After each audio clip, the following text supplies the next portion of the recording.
Two. Welcome to the fall sports season finale of This Week in Loveland Tiger Sports here on ESPN Media, powered by Sidearm Sports. I'm Jason Griefer, and we're happy to be joined once again by Loveland Athletic Director Brian Knetzer. Brian, good to talk to you once again. A lot of really good stuff going on right now in Tiger Nation, is it not? Jason, it is. Thanks for having me, and I just want to say good afternoon to Tiger Nation, but there's a lot of good stuff to talk about. It's the best time of the season. It is now the postseason for fall. Who would have thought we would have been here at the beginning of the season? So fantastic. Well, let's just start right there. You have all these challenges starting the season, June, July, August. Would we have a season? Games getting canceled, games getting rescheduled, games getting canceled, if you will. There, did you think back in August we would be here and have a complete fall sports season? Well, we started, if you look back in July, we had two teams that were quarantined for 14 days and some of the coaching staff. We didn't know what was going to happen. We started late with one of our sports because of that. And we thought, well, we'll just continue to do whatever we have to do. I mean, it was the 11th hour when we were allowed to play. And then, as you know, some schools went all conference only, and that changed everything. Yeah. So, we had to dig in and make a season for these kids. And, it's almost, it seems like that was way back in the past. But yet here we are, we're having a full season, and it's exciting just to be a part, to watch these kids grow, develop, and get better. I'm glad we're here. Yeah, no doubt, for sure. Let's start talking about some of your teams here. Let's start on the golf course. First of all, we've talked a lot on this season about how good your boys golf team has been in particular, and we'll start with the boys here. They get to the districts as a team, which is good. Not everybody can say that. They finished 5th there. Unfortunately, top 3 move on beyond that, so they're not able to make it there. Tyler Valley shoots 78 there, so he's the low man for the entire ECC at the district as well. So you look forward now. Tyler Valley's going to graduate. You have other key contributors that are going to graduate as well. Where do you feel, and where do the coaches feel like the younger talent is in terms of filling that void heading into 2021? Yeah, and first off, I just want to say congratulations to that team just for, like you said, being ECC champs, taking a team to districts. What a feat that is. And I was up there for that, and it was a rainy, very cold, windy, gray skies, you name it. The conditions were very, very difficult for all the golfers. And definitely they did a great job there, as a team, as you say, coming in 5th. So we just missed it. Tyler just missed going as an individual. And you're right. You look at Tyler and Joe Janikowski. I mean, they'll be moving on, but we've got some youth. We've got Anthony, who is a freshman. We've talked a lot about him in that podcast, podcast over the season. Ben Curlin, who is a sophomore. He was a contributing part as well in this team. And let me tell you, we've got a lot of youth coming up behind them. The JV team had an outstanding year as well. They are loaded with young kids, and we've even got, the younger kids that we have a junior high team, if you will, that is just really good. Also. So we're really excited about what's to come. Coaches are going to be here, and we're excited. So we're looking for a strong program to continue off of what this team is. And I know Coach Allen, his goal is to send a team to state. So every year, it was closer this year than it has been in the past. Probably the best team we've ever had here. So, we'll be moving on with that for next year.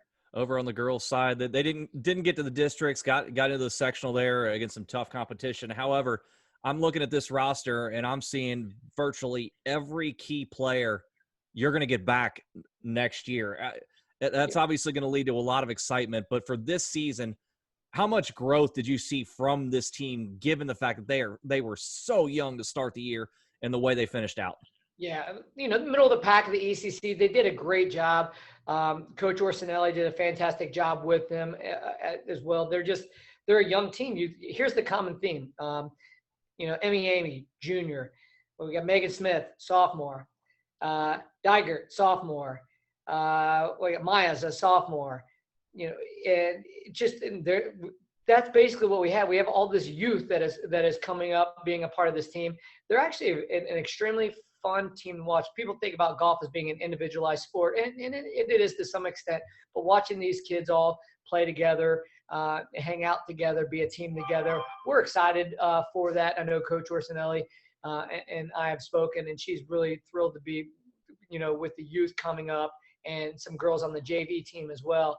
She feels that the team is even obviously going to be a stronger team next year with, Amy leading it as a senior next year. And with all the experience they got this year, only invaluable going forward. Let's move on to the pitch here, and let's talk about another conference champion. Let's start with the boys. They're going to have to share the conference title with Turpin after a 1-1 draw with Lebanon to end the regular season. So now we turn the page there. You've got the 3 seed in the playoffs, but a very favorable draw, I thought, at least when the draw was announced. You'll start against Withrow in the playoffs there.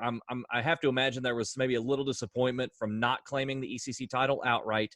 But with that said, how do they use that then as motivation going into the tournament? Well, I think it's just what you said. I think they are going to use this. I think they felt they left a little bit on the field there. So this is an opportunity to prove themselves even further in hosting Withrow. I don't know if you looked outside today, but it's a mess out there. It's ugly. Yeah, it's going to be a very wet game. So it's a great place to start. We like the adversity. We like the challenge. And if we get through today, which we should, Thursday is Mount Healthy. Again, as you mentioned, that's another favorable game for us. I think we match up against them very well, which puts us out into a little bit deeper into sectionals. Helia Harris and Keith Sirik, obviously the 2 offensive guys that kind of leading the way for the Tigers with some support around everywhere else. So they're fun to watch. And Dylan Schwinn, who's our keeper, is doing a fantastic job this year. A young guy, really, controls that defense. So I think, all those pieces together with the team moving together, I think, this is an opportunity to put a exclamation point and see if we can bring some medals home, if you will. On the girls' side, on the pitch, they win the title outright and beat Anderson in a thriller 1-0 to win it in the final game of the regular season. Ella James has the winner, and we saw the excellent camera work by you on your Twitter feed to get a great shot of the goal on the sideline. But she's right there where she needed to be. It's the team's 4th title in the last 6 years, so the program's obviously in tip-top shape there. Now we look forward. 2 seed in the playoffs there. You get either West Claremont or Edgewood coming up over the weekend there. And we look, where were we a year ago? Where are we now? League champs again, so that's good. Last year you get to the regional final and are ousted by Lakota West. I'm sure with the players you have back, that's been in the back of their mind at some point during the season. If we can get to a postseason, we've got a shot, and we'll see what happens there. Do they feel like they've got a good shot to get back to a regional final and maybe even beyond? Oh, without question. They have the ability. I mean, they've proven they've played the teams that you just mentioned. We played them during the season. We've won some games or we've tied some games. So, I mean, we're 13-0-3. So they understand what it takes. They've got a very strong offense led by Donovan and Smolinski. And Dudek, the keeper, is doing an outstanding job as far as shutouts. You can look their stats up on that ECC Sports. They're doing an outstanding job.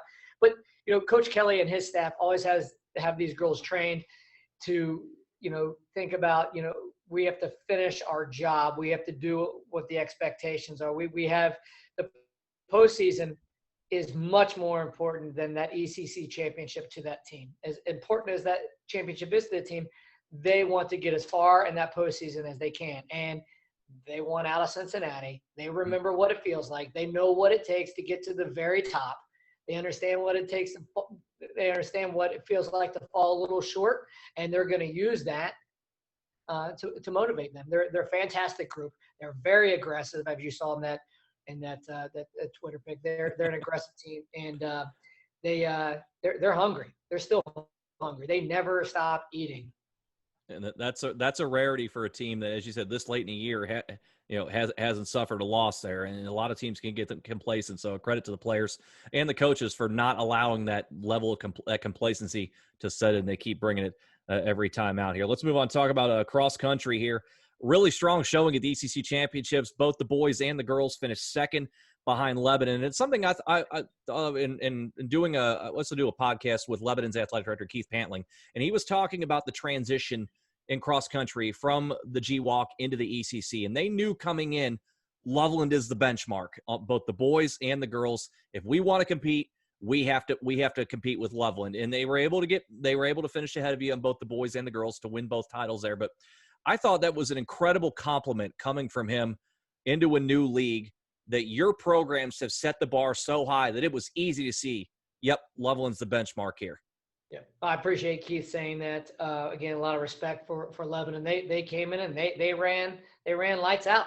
They did an outstanding job, took advantage of situations, and they ended up both 1-1 on the boys and girls side. So credit to them. Congratulations. Yeah, it's, our coaching staff, led by Coach Nestor, they're relentless. They had set high expectations, and this was really one of the biggest challenges this whole entire season was this ECC. And we had a good showing. Ryan Chevalier, who came in first with a 15:51. I mean, you're kidding me? He's unbelievable. And you got Brady Steiner and Caden Dyer, who came in, second and third for Loveland.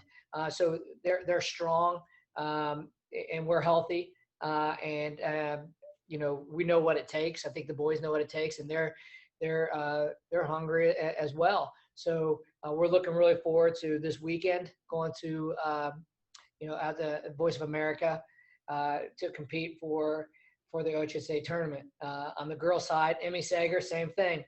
She finished sixth at the ECC. Jessie Gibbons finished eighth, and then everyone came in behind them for Loveland.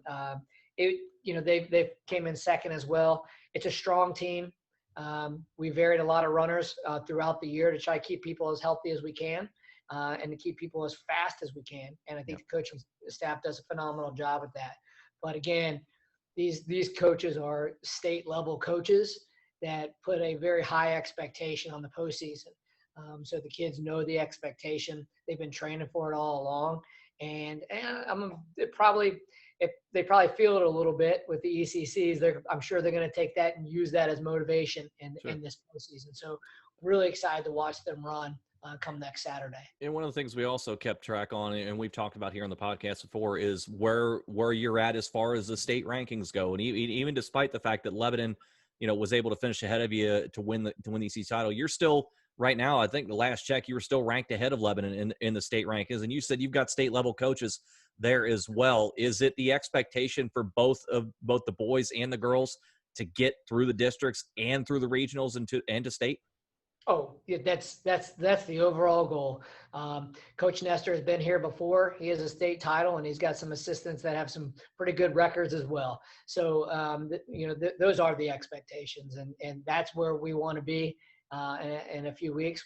We want to be, up there in that race. Let's talk about volleyball here, finishing up their season at 8-8 in the league here, and so not the level of success you've had in years past. However, this is a very, very good ECC league this year. Milford finishes 10-6, Kings 11-5, Turpin 14-2, and then here comes Lebanon out of the G Walk, and they run the table. They go 16-0. So it's not like you're not facing some elite competition, each and every night in the ECC. You're going to get Little Miami in round one to start this tournament. You've beaten them twice already, and we hear a lot of coaches say it is very difficult to beat a team 3 times in 1 year, and both those matches went to 4 sets as well. And so where are they feeling right now in terms of the totality of the season, given the fact that you won league titles just recently, and this year kind of mid-pack? So middle of the ECC, which again is, that's still tough. You've got that Lebanon team you talked about is a phenomenal team. You just go down the list. It's top volleyball in the city, and that's who you want to play. If you want to be prepared to be able to come into, the postseason and be able to compete at a high level, make a difference, and make a run, you better have put those teams on your schedule. Well, we don't have an option. Those teams are all on our schedule. So we've seen them all before. We know what we have to do. yes, we're going against Little Miami, and they've seen all that competition too, and they've gotten better throughout the season as well. So we'll take care of them, and then we'll learn from our experiences, and we're going to move forward. And potentially in the second round, you could see another familiar foe in Yep. West Claremont, and then who knows from there. Mount Notre Dame's lurking, but Yep. let's take it one. Let's take it one at a time. Let's take care of Little Miami for the third time on the season. And final sport we'll talk about here before we talk about kind of the totality of the fall season here.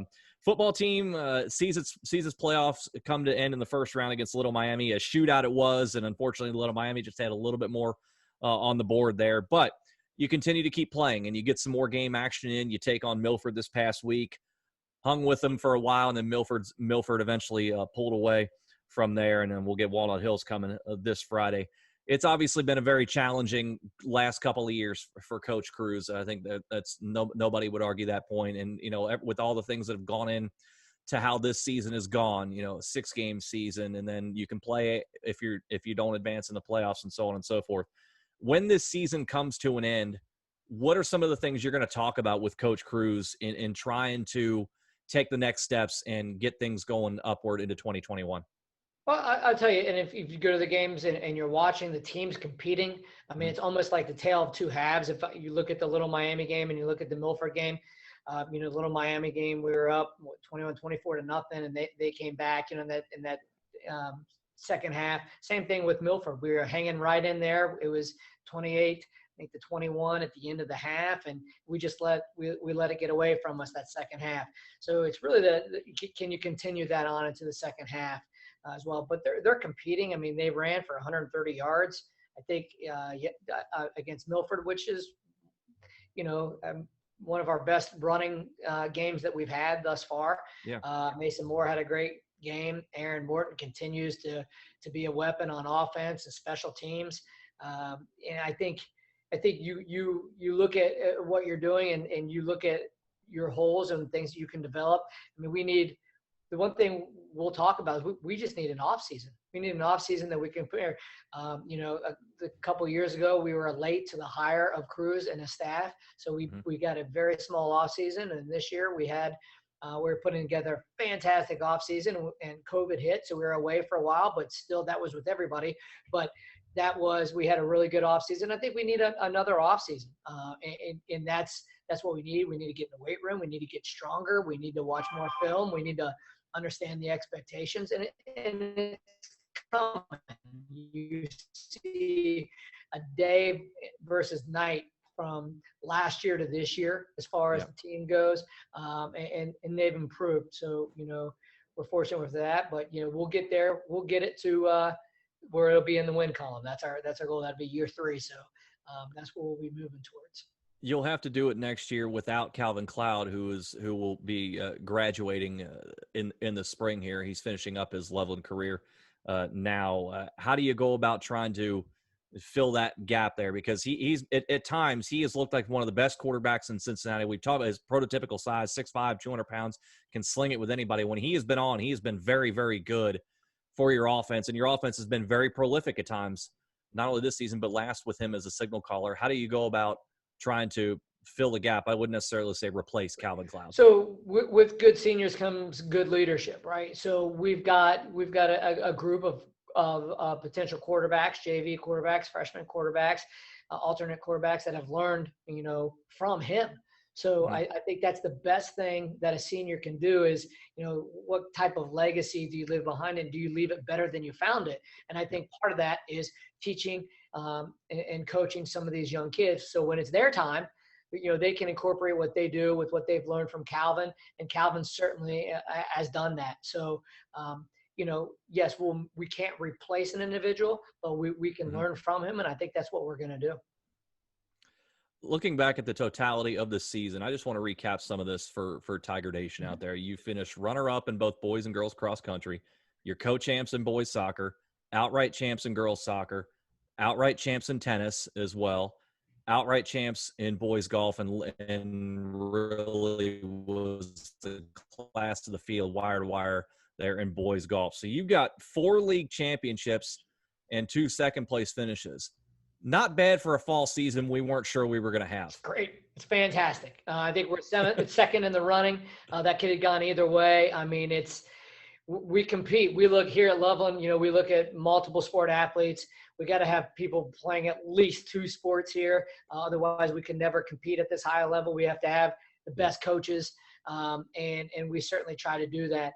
And that's what helps us compete. And we look at every sport. We treat every sport as an equal opportunity for all of our sports programs. So we're excited for where we are. And you're right. It's been an interesting fall, and our kids have taken advantage of it, and they're very coachable. And they listened to their coaches, and they took care of business, which kind of leads us into this winter. Yeah, absolutely. And so the next time we reconvene here on the podcast will be in the wintertime. Hopefully, even when we begin the winter season podcast, there's still fall sports teams to talk about at that point as well. For Tiger Nation, it's been a year since we've had to talk about winter sports here on the podcast. What can they look forward to from your winter sports teams? Is there something in particular you're looking forward to more than another? Well, right now we're trying to get that swim and dive team all ironed out, right? It's where you're going to swim, what do the meets look like, things like that. So we're still looking at the COVID procedures for those. So that'll be interesting once we start getting that out. But that's number one on my list that we're working on now. But I mean, I think you're looking at, our girls basketball is going to be an outstanding. We've got some Division I, even though we've graduated a couple of D1 athletes. Guess what? We got more D1 athletes coming back on the court. So Coach Parker is going to do an outstanding job with them. He'll have that team at the center of attention, in the league. And then boys basketball as well. Coach Reese has done an outstanding job of preparing for these kids all off season. Our numbers are very large. Our kids do things the right way. They're all in. So we look to be digging and scraping and fighting to be at the top of the ECC. Chris Weitzer with wrestling, same thing. Always have a top-notch wrestling program. Wrestling, we still got to figure that one out, but it looks like we're going to have that as well as we move throughout this winter season. So we're excited to see where that lands. And Chris will have his team prepared and fighting for the top, not only the ECC but for the postseason as well. Our boys bowling, same thing. We'll have some nice competition moving forward. We were second last year. We'll be fighting for that. Girls will have the returning coming back, so girls bowling as well. That'll be a great team to watch as Coach Kyle prepares them. And academic quiz team. There's another one. We have a new coach and for that, so that's exciting. And I think that kind of wraps up kind of what we're going. We don't expect to let our foot off the throttle. It's the same sort of stuff. We want to win. We want to provide the best opportunities for our kids. And you do that first by, starting with the coaches and then filling in everything in between. So we're excited. Bring it on. Well, your winter sports teams certainly have a high measure to set with 4 league championships coming from your fall sports team. It's a high bar, but it certainly seems like they're certainly up to that challenge. Brian, we've had a lot of fun talking about your teams here in the fall sports season. It's been a blast. Congratulations on getting the season pulled off and also all the success you've had with all these league titles. Well, thank you, and I appreciate you always, supporting our programs and showcasing our kids and programs. So thank you. That is Brian Knatzer, athletic director and multi-time league champion for fall sports. He is at Loveland High School joining us here for the fall sports season finale of this week in Loveland Tiger Sports here on ESP Media, powered by Sidearm Sports.